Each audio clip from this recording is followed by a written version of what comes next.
Welcome to Grant's Rock Warehaus, and tonight I want to welcome Tim Durling from Tim's Vinyl Confessions. And tonight we are going to look at the Max Webster Top 10 tracks. So get ready.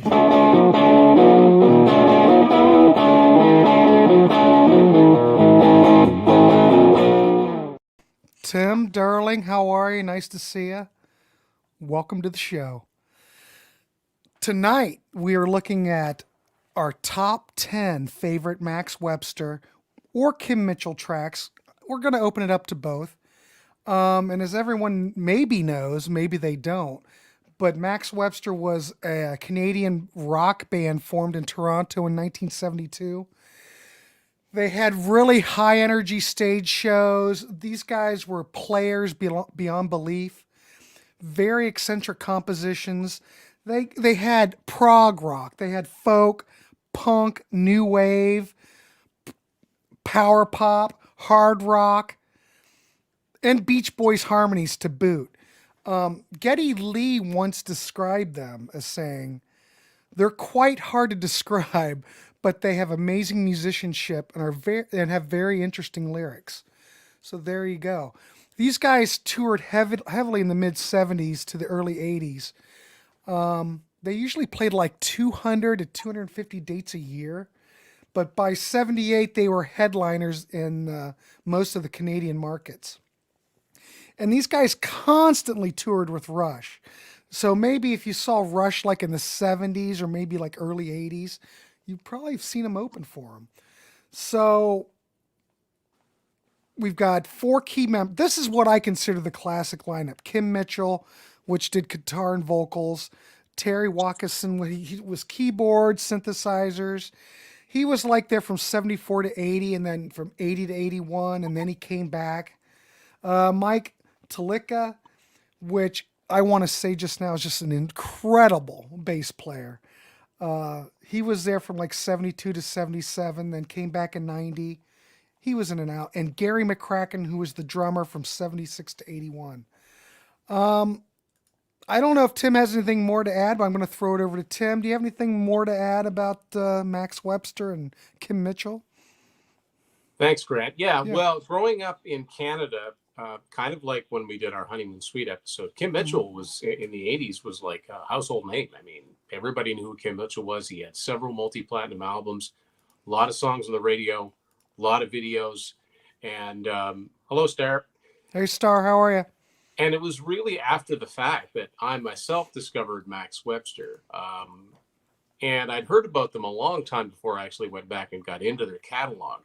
And one of the reasons I heard about them is, big surprise, I'm a Rush fan. Mm-hmm.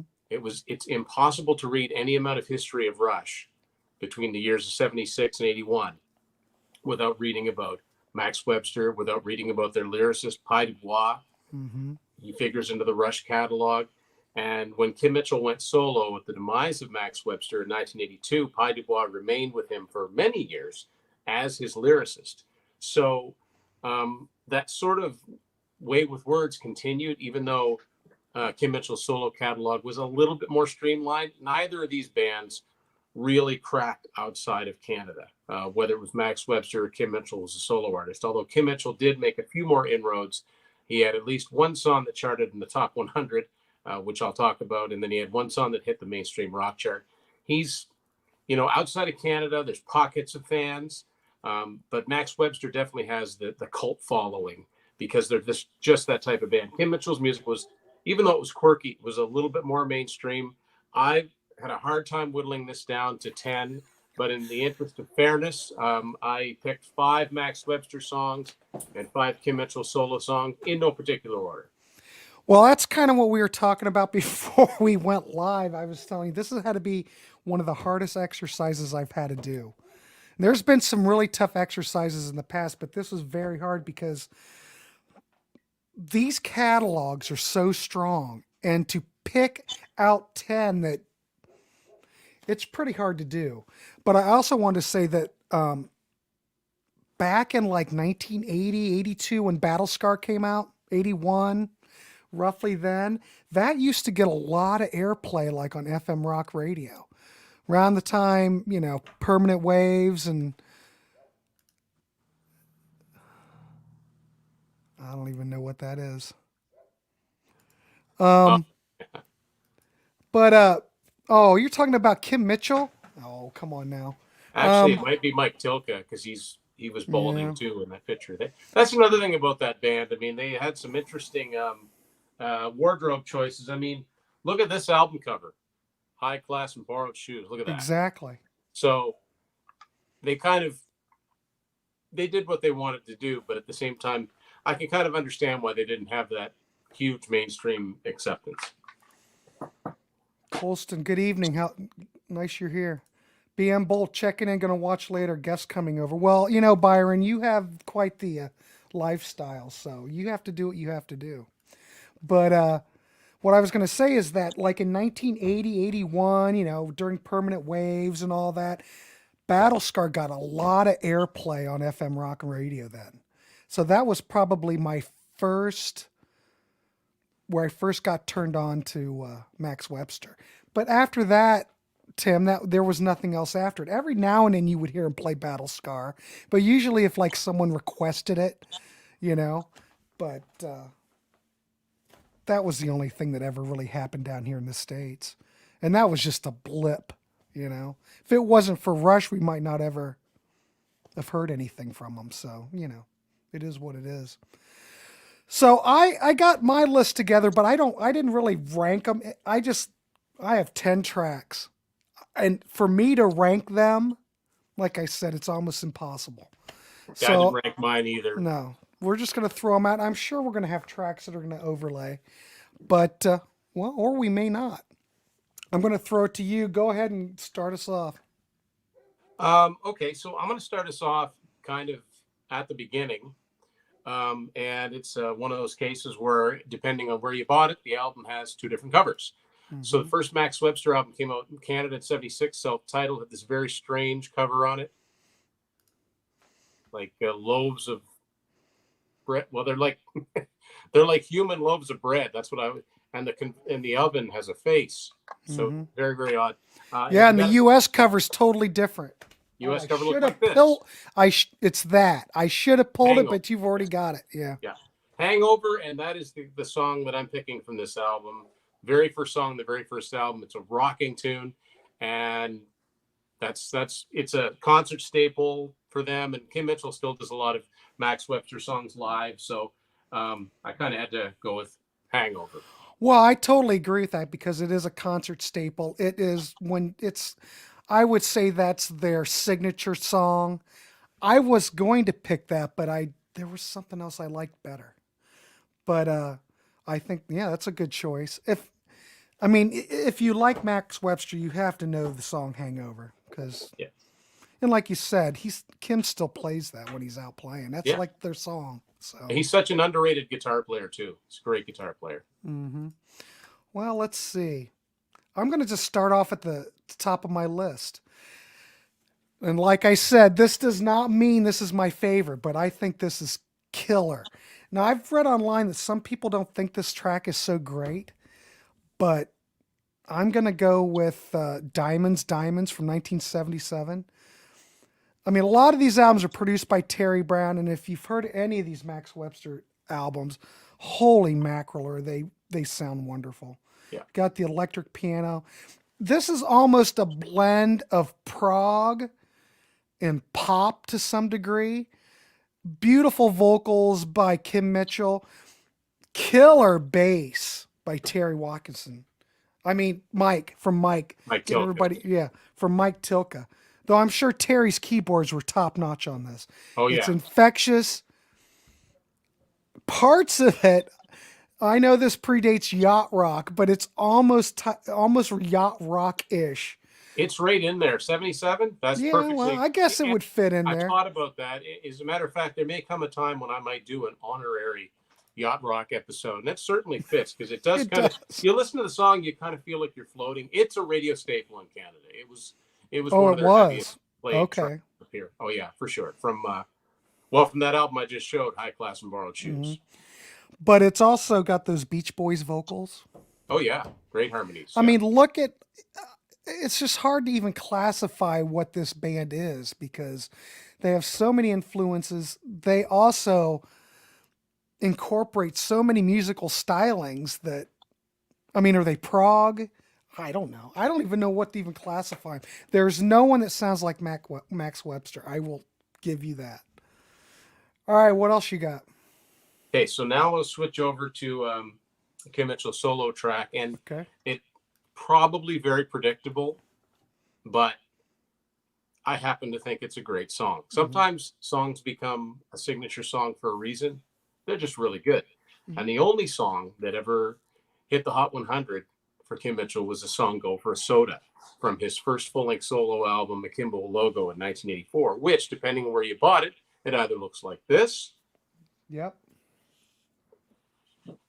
or it looks like this. Nope. Is that the Canadian pressing? Or I've what is both, that? both of these are Canadian pressings. I'm not really sure.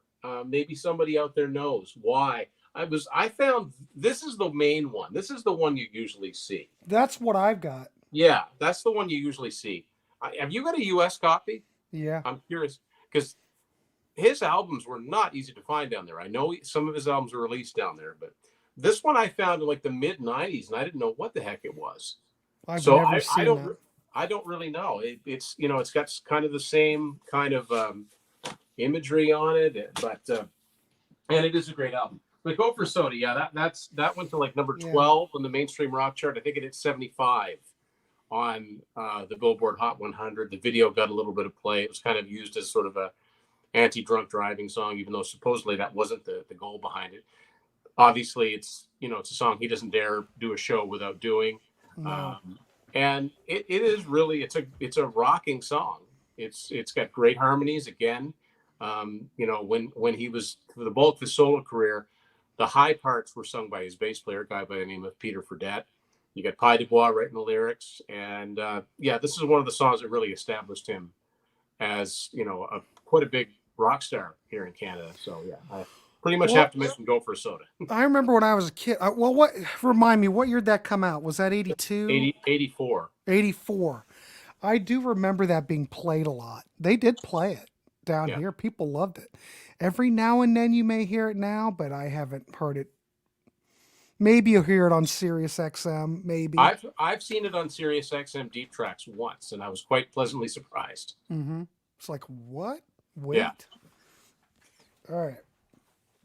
Well, my second one, and like I said, I'm not ranking these. These are all top notch, is High Class and Borrowed Shoes from 1977. What a great rocker. It's got that, I'm going to throw this out to you. That keyboard part, that synth line in there, what does that remind you of? Oh, well. Putting you on the spot, Tim. Yeah, it's were you going to say Xanadu? No. No. I was going to say Head East, Never Been Any Reason. Yeah, same idea. It's got the pitch roll. Every time I hear it, I think of Head East. Now, I'm not saying they took it from Head East, but no, I think that might have been. But boy, does it have that same tonality. Yeah. All those songs came out around the same time. That might have been a peak year for selling those old synthesizers that had the pitch wheel on them. So you'd hit a note, and But it could be Xanadu too. I mean, if you listen to a lot of this stuff, there's a lot of, well, I'm going to get to one of them. There's a lot of crossover between Rush and Kim Mitchell, because, of course, they were playing together all the time, And I'm not saying anybody's copying on everybody, but everybody is influenced by everybody else. It's just how it is. There are so many parallels, career paths. And by the way, I got this out because I know some people out there probably have it, but Martin Popoff put this book out. I need that. I don't have that. I need that book. This basically chronicles all of it. They had the same management as Rush. They were on the same label in Canada, Anthem Records. And there are a lot of parallels. I don't think they sound like each other per se. But they spent a lot of time together on the road. So some of it was bound to wear off, Go for a Soda got radio play in the UK. Must say I hated it when it came out. Put me off him for life. Until now, Martin raves about them. You guys are raving about them. There must be something. Well, if you don't like that song, that doesn't mean you won't like Max Webster. No, because there's so many different stylings here. Yeah. And not all of his solo stuff sounds like that. Oh, come on, Rob. Who let this Overrated. guy in? Who is this? Who is Yeah. this Rob guy? Overrated weirdness. Totally overrated. Rush destroys these weirdos. Now, come on. I bet you they could go head to head. Well, Betcha. I don't know about that. Well, I But then don't again, know. Rush Think are about it. way up there for me. There's But some of this stuff. Holy crap. musicianship wise, Yeah. yeah, yeah, But the thing with High Class and Borrowed Shoes, it's got that killer chromatic guitar run yeah. almost. Unbelievable. And it's very memorable. I mean, what a way to open up this record, you know? And Mike Tick, his bass playing is absolutely killer. And I want to throw that out that Mike and Gary were a way incredible rhythm section. And the funny thing is, this is the only album that they're both on. Mm-hmm. Yeah. So they just started playing together. Yeah, And that was it. That was the only. Yeah, because then Mike Tilk left, was replaced by Dave Miles, and Mike Tilk actually went back to work for the management. He did some producing too. Yeah. So there you go. All right, what's your number 3?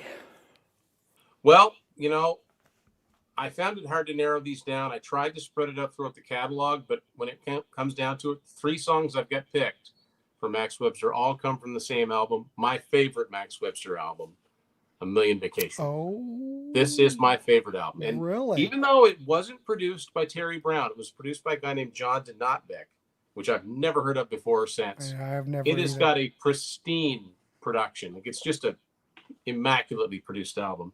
And I'm going to go with a Terry Watkinson song. So Terry Watkinson was a keyboard player, but he would also sing the songs he wrote. Mm-hmm. And there's a killer song in here called Charmonium, or Charmonium. That's Did you pick that one? Yeah, that was my number 3. I love it. I love it. Song. So yeah, that's my next pick. Yeah, total prog. It's almost Yes-like. And of course, all these songs have great guitar playing. I keep saying that over and over.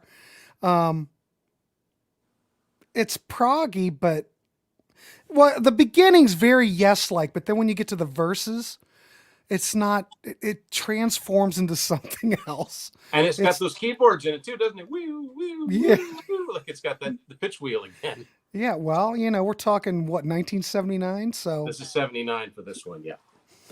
It's very proggy, but the thing is with this track, I find it to be very accessible. Oh yeah. I cannot, and Tim, I can't compare it to anything else really. I mean, it's got Yes tendencies, but then it changes, it morphs into something else. Yeah. But yeah, I absolutely a standout from this album, I think.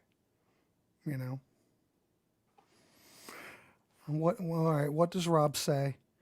No way, dream on. Rob, we're just giving you crap. Only in Canada, the land of isolation, could a band like this prosper. Laughable in the U.S. Rob, Canadian you're harsh, man. Canadian on the panel feels attacked. Man. Who is this guy? I don't know who Rob is. Rob, at least put your picture up, man. Be brave here. Be brave, Rob. All right. Then, in all honesty, they weren't. It's not like they were superstars in Canada, Max Webster, by any chance. They had, I think, 1 platinum album and a few gold. Kim Mitchell was by far more successful as a solo artist. He had a double platinum and a triple platinum album. But yeah, Max Webster were never that. They were big in their home province of Ontario and in pockets throughout the rest of the country. It wasn't, it wasn't like Honeymoon Suite, or it wasn't like these bands that were, coast to coast. There you go. All right. Well, we just went over Charmonium. I'm going to go with, guess that knocked out number 3. I'm going with my number 4. Like I said, these aren't ranked. I just listed them out. I'm going to go with April in Toledo from 1980. That was on my original list. Yeah. But, oh my God, Tim, what a great track. Song. Yeah. I know Rob despises it, but that's okay. This kind of reminds me, we're talking 1980. And when I listen to this track, I'm thinking, holy crap, I have to think that Adrian Belew and King Crimson had to be listening to Max Webster. Because it just reminds me of like Elephant Talk or something else off of Discipline from that era. And that's like 1981, and this predates it. Yeah. Put on Um, Elephant Talk and listen to April in Toledo. I swear to God, the thing about very April and similar. Toledo as well is because it's got the accessibility, like it's got a pretty catchy chorus. It kind of set the template for what Kim Mitchell's solo career would sound like. Mm-hmm. I think in a lot of ways, when I first, because I heard it after hearing all of Kim's solo albums, I remember thinking, wow, okay, I get it. In just a few years, this is what pretty much his music would kind of sound like. It would still have the chops, but it Still would have have the the melody. chops. Yeah, you got this great simultaneous keyboard guitar line through the whole Yeah. song. I mean, the riff is kind of proggy still. There's still prog tendencies here, but it's very accessible. It's very catchy. Double bass in the Double during the bass. backward solo. Mm-hmm. Yeah. I love this track. Freaking love it. All right, what you got next? So next, I'm going to switch over to the Kim Mitchell solo catalog again from, I think, his biggest album in Canada from '86, "Shaken Like a Human Being." Mm-hmm. Yeah, I've got that. This was on Atlantic in the States, and in Canada it was on a company called Alert Records. And I'm gonna go with the song Alana Loves Me, which was a single, but it didn't have a video. Great melodic rock song, and it's in one of those songs in his catalog that I wish they turned his guitar up louder, because towards the end he's throwing in some really cool melodic licks, but it's really hard to hear them because they're buried. And that isn't to say that the album isn't well produced, because it is. And I think he produced it himself. Let me see, who produced this thing? Yeah, he produced it himself, and it's a great album all the way through. But that's my choice. Thanks, Rob. Excellent. Yeah, I'll move Rush Rules Listen, and April Wine. I I love can't Rush argue and with April any Wine of that, and Rob. Yeah, love all those bands. We love all those bands. Yes, we've got the April Wine series. You need to check that out. We're doing all kind Honeymoon Suite, for God's sakes. We do a lot of Canadian stuff. I don't know why we are doing so much Canadian stuff here, but there's a lot of stuff that I like. It's not your fault. Well, it could be. It could be Tim's fault. Yeah. But anyway, Rob, thanks for coming on. Thanks for making a comment. We're always good sports. You can give us a hard time. We love it. Most of all, thank you for watching, Rob. Yeah, really. Okay. Well, that's a great one. I'm going to go. My number 5 is an obvious choice. And because I heard it back in 1980, I'm going to go with Battle Scar. It's got that great fuzz bass, and then you've got that interplay with Geddy, so they're kind of going back and forth, and it's heavy. I almost look at it as being kind of a novelty track, but I don't know. I've been playing it a lot lately, and it got a lot of play on FM rock radio back in the day. And the other thing that I'm going to give, Rob would probably appreciate this. This is probably the last time we get to see Geddy Lee really belt it out. This is it. I had this because we're talking permanent waves here. Yeah, so he's not belting anything out, really. This is it. I had this song on my list, but because you picked it, I'll pick another song. Okay. But I was going to say, you've got Geddy in his Caress of Steel. Yeah. Belting it out. This is 1980. So it's like he saved it for this song. The only thing novelty about it is the fact that you've mashed these two bands together.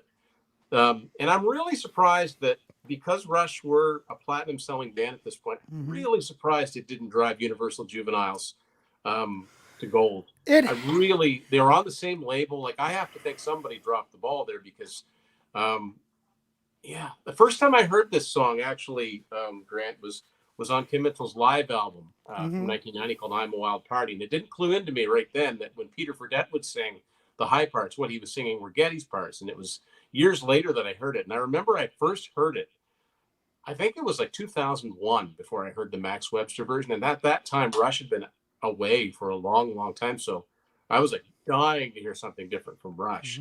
And man, the interplay between the two of them at the end, like, yeah, like, I love that.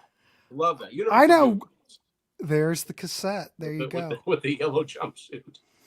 Hey, and that just reminded me, if anyone's looking into getting into any of the Max Webster stuff, I'm just going to recommend the original Anthem CDs. You should be able to get them. Of course, you can't find them in the States, but if you get on Discogs, those original Anthem CDs, crappy inserts, boring, no bonus tracks. They all say featuring Kim Mitchell on them. But They sound wonderful. If anybody gets like on the Steve Hoffman forums, look up Kim Mitchell CDs on Steve Hoffman and people rave about those.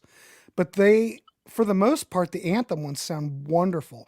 I've not heard the Rock Candy ones. A lot of that Rock Candy stuff's pretty jacked up, and I don't know who mastered the. It's a lot louder. I have the High Class and Borrowed Shoes version of How is that. it? Loud. Yeah. The Yeah. Anthem stuff's not loud. You still have a lot of dynamic range.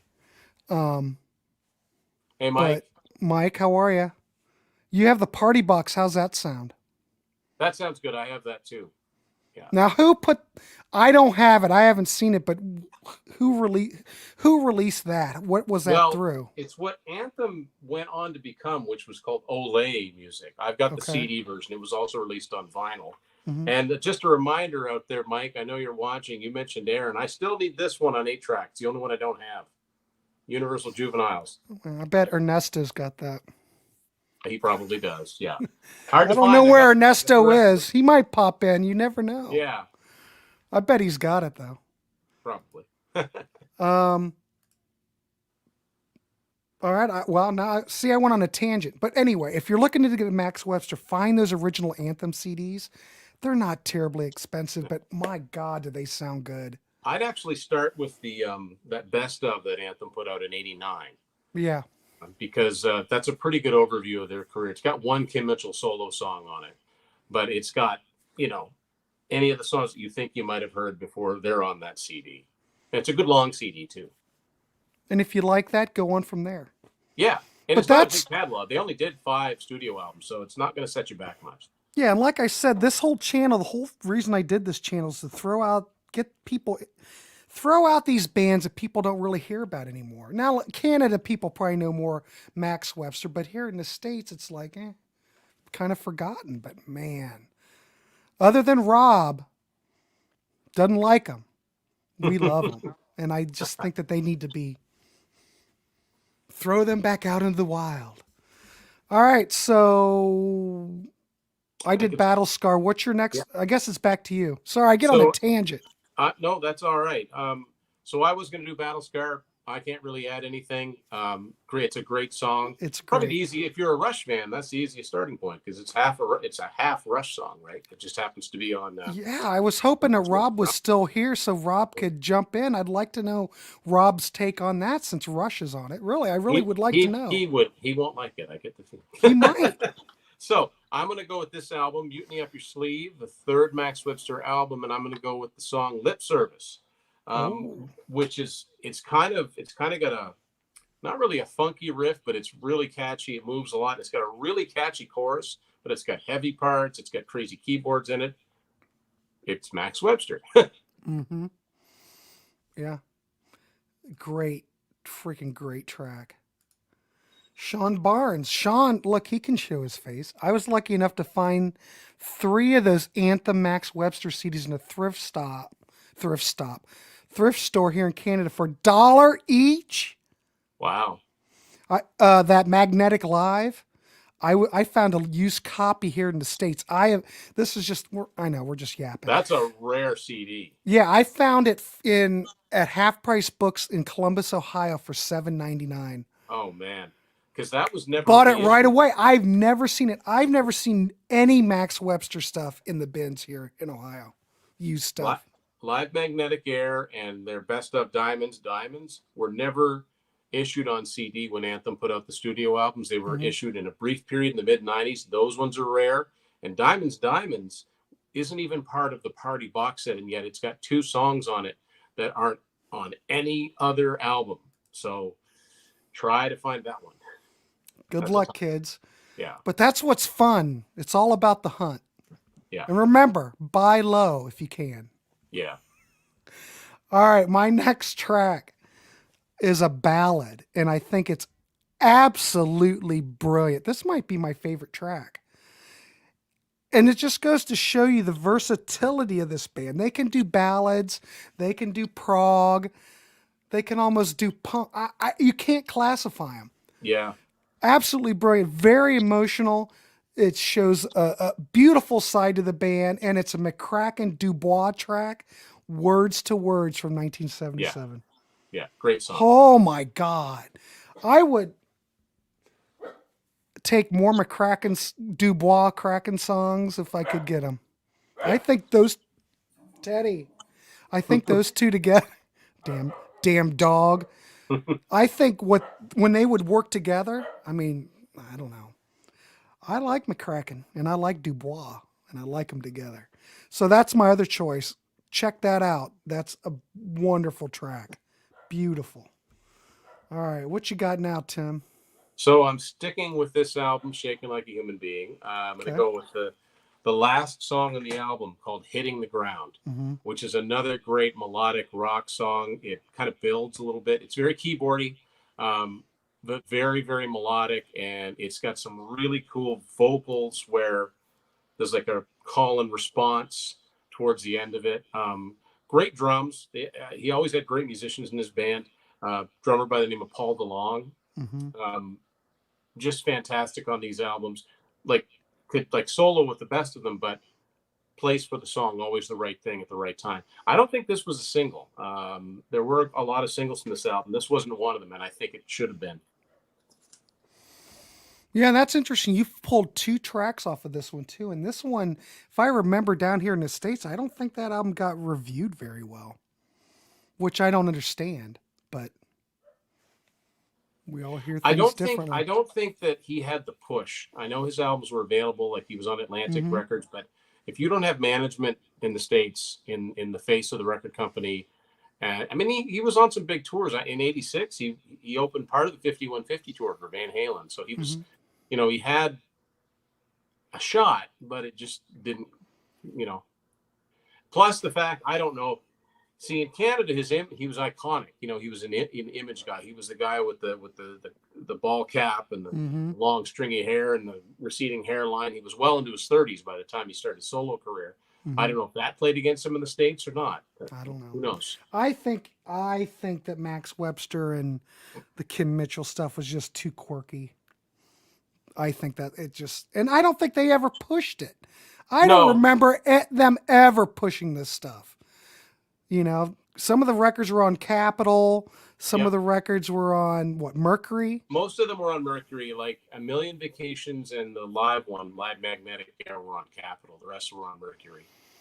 And Kim Mitchell's stuff, I mean, after the '80s, he didn't have any U.S. deal anymore. But so his first three full length solo albums were on. Well, the Kimmo logo was like on Bronze Records, which was distributed by Atlantic. Hmm. But then the next two were on Atlantic proper. I will say, But that's not a guarantee that you're going to be successful. well, this is also an indicator that nothing sold because all right, back in the 90s, I've told this story 100 times. All the vinyl that I have came from the 90s when people were liquidating stock. Yeah. Everybody is buying CDs, and I'm going, okay, I'm going to have at it with all these records. Everything's going to come around. And I haven't looked in years for Kim Mitchell, but back in that day, all you would really ever would find would be promo. If you did find it on vinyl, they were always promos. Yeah. I don't know if I've ever really seen one that was not a promo. So that The just only- goes to show you that I The don't only think any of that CD, stuff. the only CD I've ever seen of his in the States is his 1989 album Rockland.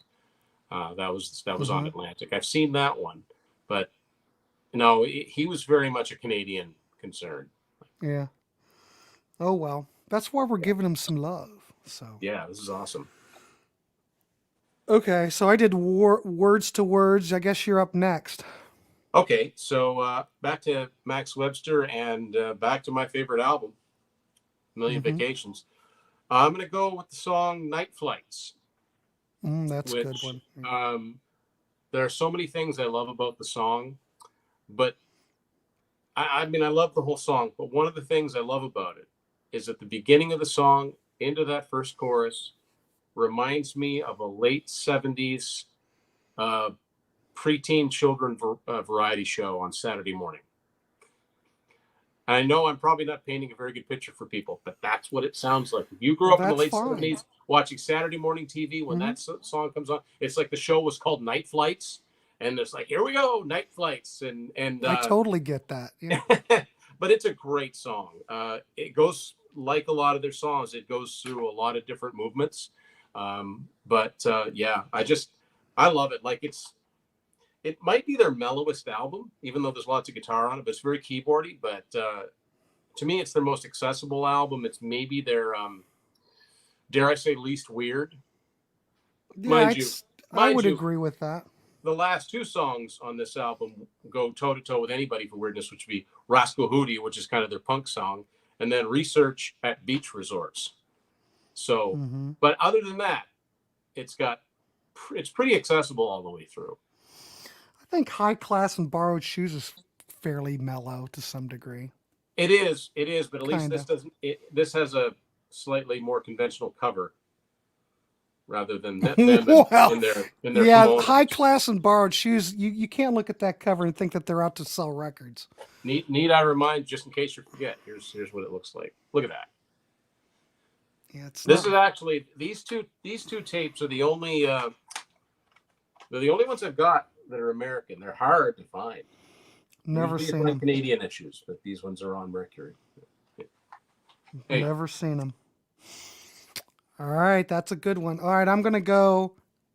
My number 7, you call it that, is "Oh War" from 1977. It's got that slow build up. It's almost dissonant in the beginning, and then it begins with that Rush style Cygnus X1. Oh, total Cygnus. Total Cygnus. Yeah. Territory riff. It's like, what the hell? Well, we're talking 1977. Everything's all lining up. They're all touring together. They're playing together. And I keep saying this, but Kim Mitchell's guitar tone on this, on all these records, is just awesome. And the solo kills. Yeah. It's very Rush-like. It's a great track. And kids, if you're keeping track, the F Word makes an appearance in it. I think it's the only song that does. Yeah, I believe so. They were going to call that song American Express, by the way.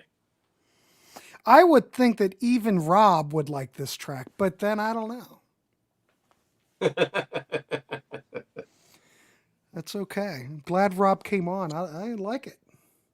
All right, what else you got? We're like at number 8, or it depends. I don't know. I'm on number 8, but this is the newest. This is the newest song we're going to talk about tonight. This is from Kim's 1992 album, Oral Fixations. Oral, AURAL. I've seen pictures of it on Discogs. I've never seen one in real life. Yeah, it's a pretty good album. I'm going with the opening track, World's Such a Wonder. Fantastic rockin' song, but melodic. There are some guitar parts in it, and I don't mean to say that they're flashy, but there's some guitar parts in it that kind of remind me of a Steve Vai song. But don't let that throw anybody off, because it doesn't sound like Steve Vai per se. But it's a great song. He could usually be counted on for at least one real good rocker to start the album off. He did get more mellow as the years went on, but this one definitely isn't. And yeah, I love it. I've always loved this song. Yeah, it's an excellent choice.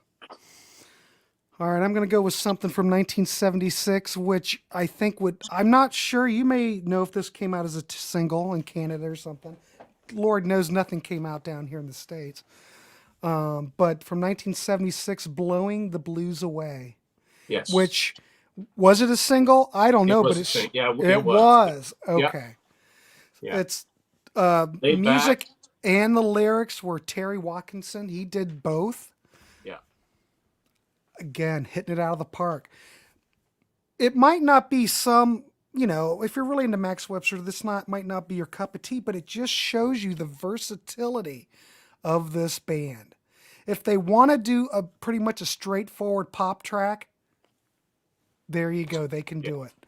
The chorus is catchy. Lyrics are great. I liked you better than your rag, Cinderella, because that's when you like to play. Drying up a rainy day, so infectious. I love that song. Yeah, the first album too is the only one that their original drummer Paul Kersey played on, who was one of the guys who auditioned to replace John Rutsey. Oh, so I didn't know that. If fate had gone a different way, we probably wouldn't have heard Rush, because he didn't write lyrics. So, and he probably didn't write lyrics like Neil Peart. So that's No. just that just goes to show you how far back the connections between these two bands start. Mm-hmm. Yep. But yeah, there's great stuff that like Blowing the Blues Away, and I also really like Summers Up from that album, and they're both pretty straightforward. You could hear them on the radio. You could hear them on the radio, and you wouldn't think they were that strange. No, not Blowing the Blues Away at all. No. Yeah. You wouldn't almost think it's the same band. No. But it just goes to show you don't know what they're going to throw out at you. These guys were so good and so, I don't want to use the word advanced. Versatile. Versatile, yeah. Yeah. I mean, Blowing the Blues Away could almost be, you could almost mistake it for like a Doobie Brothers tune. You could. But the rest of their songs, no, not really. No. So. But anyway, I'm trying to go through, I'm trying to throw out stuff that's all kinds of stuff that they've done, It's just kind of a variety. And this is definitely one of the great ones, but, So I don't know. Did that even chart in Canada? I don't think so. Probably not. Like I said, this is not a band that had hit singles per se. Right. Not even up here. They sold a few albums. They got some gold albums, and I think A Million Vacations is platinum. But just one of those. Like I said, the cult following is pretty strong to this day. So, and people keep rediscovering the music. So as long as it continues to be made available, people will check it out and get into it. Hopefully. So there you go. So my last Max Webster song is still from this album because I love this album so much. I don't think I've chosen anything off of there. It's possibly their best known song. So maybe a little predictable, but it is a great song. Paradise Skies. Oh God, yes. Yeah. It features, among other things, again, it's not loud enough in the mix, but just some ripping lead guitar from Kim Mitchell in the middle section. This is a song that actually got them some airplay, I believe, in the UK. You can find clips of them on YouTube doing this song on the Old Great Whistle Test, which is pretty prestigious. And it's one of the reasons that this is their biggest selling album. I believe this song did chart probably maybe top 20 in Canada. But yeah, it's a fantastic song. So do you think it sold because of that track? Between what made I'm just curious, but why did this album take off or sell more than the previous records? Well, I think they were building, right? And this album had two songs that radio really responded to. One was Paradise Skies, and the other one was another Terry Watkinson song, Let Go the Line, which, again, almost could be yacht rock. But he did kind of go that route. Yeah, and I liked his stuff, too, because it was melodic, and it was still quirky, but it wasn't. It was a little bit more melodic, but it's more commercial. Yeah, more commercially minded. So I've just got one more song myself. Yeah, well, I got two. So my next one, I'm going with Toronto Tontos from 1976. Oh yeah, which is incredible. I listened to it and I'm going, in my mind, I think these guys really had a lot of influence, more than we probably know. Of course, we can always hear that Zappa influence here. But you know what I also hear? And this predates the band. I almost think that Devo might have listened to this because it almost sounds like Devo to me. And I'm not sure the influences of Devo, but they would have to have heard Max Webster, just the way they sound. It's very Devo-like. Yeah, I never thought of that before, but yeah, it is quirky to the extreme. It's got that absurd thing going on, the nonsense thing, but yet the stop on a dime musical parts. Yeah, I don't want to say this is post-punk or punk. It couldn't be. It's 1976. Yeah. But this sounds post-punk or new wave before that even existed. To me. Yeah. It's that far ahead. I don't know if that's ever been mentioned, but that's immediately what I hear when I hear this song. I love it. I'm going to say that probably it's Zappa that's the main influence here. But it's a bizarre track, I'll give you that. The playing is tight. Cigarettes. No matches. The playing's tight. Is this commercial? Not by any means. No. But if Is you it like catchy Zappa or in a Diva, you strange might like way? this. Yeah, it is catchy. In a strange way, it is catchy. Yeah. Catchy only like how Max Webster can be. Yeah. All right, what you got next? So my last one is another Kim Mitchell solo track from one of the rarest CDs in my collection. It is part of that party box set, but to get Okay. it by itself, Hmm. it was only available for a very short time. It's self-titled EP from 1982. Yeah, you go on Discogs, you know how much that costs? I bet it's over $100. Oh, at least. Yeah, Wounded Bird put this out on CD in 2004, just for a brief period. For some reason, it was released on Anthem in Canada. It never came out on anything other than vinyl and cassette, but it is fantastic. And I'm going to go with the last song in the EP, Chain of Events. Nice. It's heavy. Hmm. It's clever lyrically. It's sort of an observer watching a guy trying to impress a girl and takes off from there. But it's really heavy and hypnotic, and I always just really dug this one. Excellent. Yeah, I can't argue with that. Colston, I've been listening along to the self-titled record. It's certainly varied. It is varied. I'm picking up bits of Cheap Trick. I could see that. Who they Alex predated. Harvey, which they predated, so maybe Yeah. your Cheap Trick listened to them, which I would imagine they probably did. Well, there's a quote in Martin's book where Bunny Carlos said that Max Webster was the Cheap Trick of Canada. I kid you not. Pretty high praise. That's high praise. Yeah. Cheap Trick's a little bit more accessible than Max Absolutely, Webster, but there's a quirkiness there. there's a quirkiness. I get Yeah. it. Yeah. Bits Cheap of Trick Alex would sound Harvey. like Max Webster if Rick sang everything. True. Do you hear Alex Harvey in this at all? Their stuff? Honestly, I'm not familiar with Alex Harvey. I've heard of him, heard of the Alex Harvey band, but I'm not familiar. I can hear some Alex Harvey in there because they're kind of quirky. But I don't know. Maybe there is. I don't know. Well, I'm glad you enjoy it so far. Yeah. Favorite track? Toronto Tontos. Yeah. We Oh, yeah. yeah. I love that track. So I great. did have a few other Max Webster songs that I could throw just as honorables. Okay, I'll do my last one and then Yep. we'll do your honorable mentions. Yep. So my last one is I'm just a sucker for these pop songs, I guess. It's got a nice piano intro, nice guitar sound. It's a standout track. It's like 7 minutes of 35 minutes. I know where you're going with this. Lily. Oh, no. Okay. I thought you were going to say something else. I could have, but I'm going with Lily from 1976.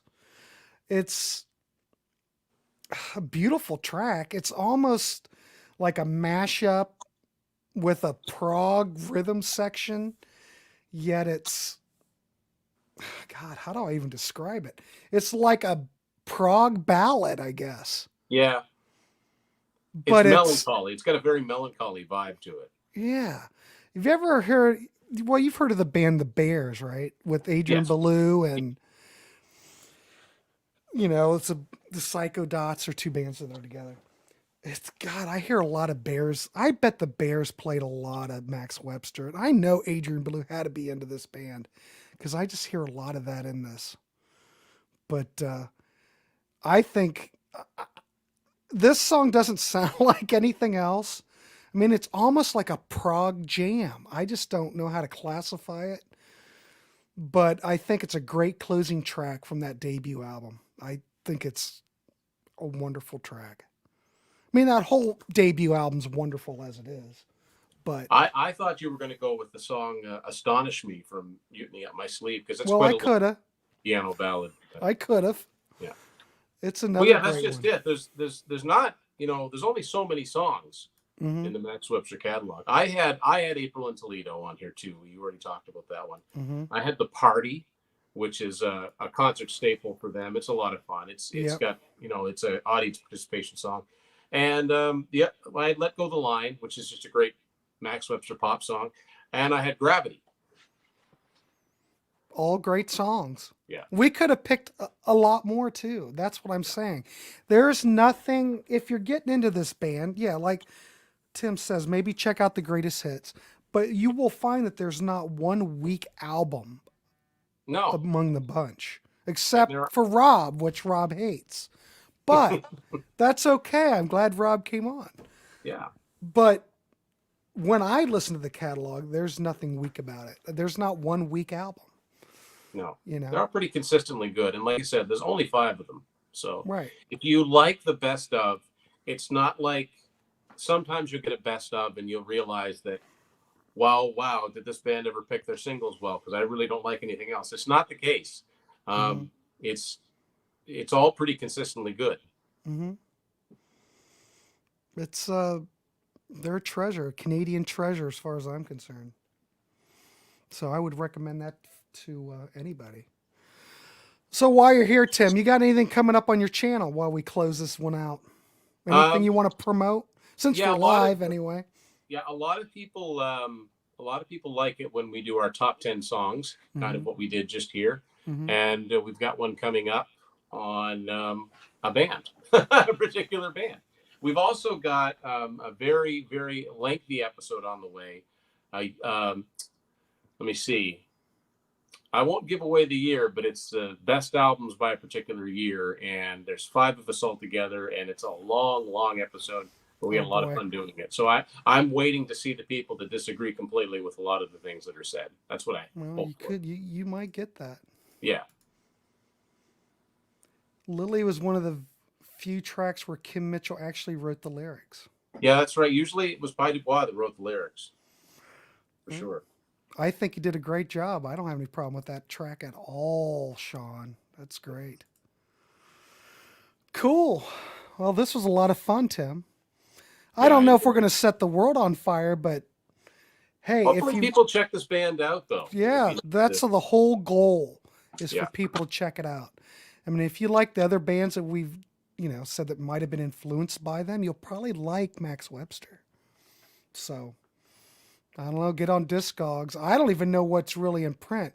You know what I did get on Amazon? And I was just looking. And I'm not sure, but all those Rock Candy reissues, which I'm sure if anyone has any Rock Candy CDs, they're absolutely beautifully packaged. Yes. Beautifully packaged. They always have interviews and photos. I'm not sure if those are still in print because on Amazon they were wanting a lot of money for them. But I don't Yeah. know. Sometimes those types of albums. I'm just on Discogs here myself. And let's see if that the best thing to do if you wanted to go, whole hog is get that box at the party. Right. And I It, don't know if that's still available on. Should yeah, try when did Amazon. that come out? How long ago? Because I think that came out about 5 years ago. oh, I bet you it's out of print. It could be in print. I don't know. I doubt it. It's 5 years. doesn't seem to be. No. So that's the thing. When I see the best of is coming up, that's available on Amazon. There you go. Um, but yeah, I did a review episode, I think, when that came out. Well, so that was quite a while ago. Mm-hmm. But yeah, that package is not everything. Like I said, that those 2 songs, but anyway, pretty much everything. There is a vinyl box set, but there was also the CD box set. It's just got now the only thing I don't like about it, it's got those little tiny sleeves, and the CDs tend to fall out. Yeah. So let me see. The vinyl box set's definitely expensive, but you can get. Oh, wow! So the CD box set isn't even for sale. Well, Never mind then. hey, there's Rich. Best of luck. This is another education. Yeah, good luck, people. Okay, so Max Webster refers to a band. It's like Jethro Tull. It's not a guy. Mm-hmm. Kim Mitchell is one of those guys, and he went solo after the band broke up. Yeah. And thanks, Rich, for popping in. Yeah, thanks, Rich. Rich will be now. I can't remember what we talked about, but Rich will be on a couple episodes here in the future. We've Yeah. got some cool Contrarians discussions coming up. Looking forward to Mm-hmm. those. Yeah. There's all kinds of stuff. So Yep. please check out Tim's Vinyls Confessions. Check out his channel. Subscribe to me for God's sakes. Please. Right, like Van Halen or PJ Harvey. That's right. Right. Anyway, I guess that wraps it up, Tim. I don't know. I don't have anything much to add, but if you Go like what check we out some said, Max check them Webster. out. Get Yeah. some Max Webster. You won't be disappointed Yeah. unless you're Rob. So on that note, I'm going to, well, end this broadcast. We went 55 minutes. Perfect. So I want to thank Tim Durling for coming on and enjoy some Max Webster, kids. Good night, everybody. Oh yeah, yeah, that's right. Rich is coming on to discuss Matthew's Sweet, and he's going to be talking about raspberries. That's right. See you, Rich. Take care, everybody. Good night.